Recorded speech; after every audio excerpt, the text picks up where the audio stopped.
This is a 1986 Panasonic Team Japan for the US market. If we zoom in here, it says custom paint by Yuki. I believe that's what it says, but these were actually production paint jobs. They were not, individually custom painted. All the Team Japans for 1986 in the US have the same paint scheme on them. Relatively popular bike in the day. It sold for about $970 in 1986. Featured the Columbus Tretubi tubing. The decal's in kind of rough shape on this one, but I've got a replacement coming. It was all Suntour Superbe Pro all the way around, which was pretty unique because Panasonic only did the Suntour, this particular part group. It was only offered in '86 in the Team Japan, and then it showed up again in 1987.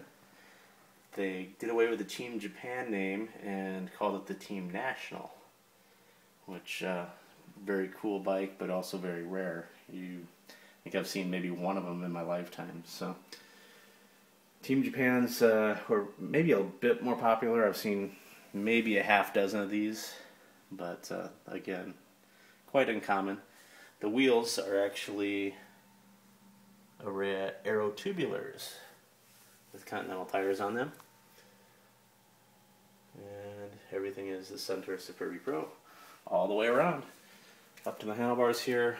Was lucky enough, the original hoods would be black in color. The seller of this bike, I actually found this one on Craigslist in Indiana, and he had included a pair of these gum hoods that were new old stock in the bags. So I lucked out because the originals were in really rough shape. Around to the head tube here, and up to the bars. And as you can see, this one was pretty much a disassemble and clean the daylights out of everything. It was, I think it had been ridden and neglected a bit, so it was just a strip everything down and start over type of thing. Luckily the paint was salvageable. I did do some touch-up. I'm still actually in the process of fixing a few of the issues here. You can see that's kind of a darker underlayer. That will actually get all correctly matched and wet sanded and buffed, and it'll be fine. So there you have it, 1986 Team Japan.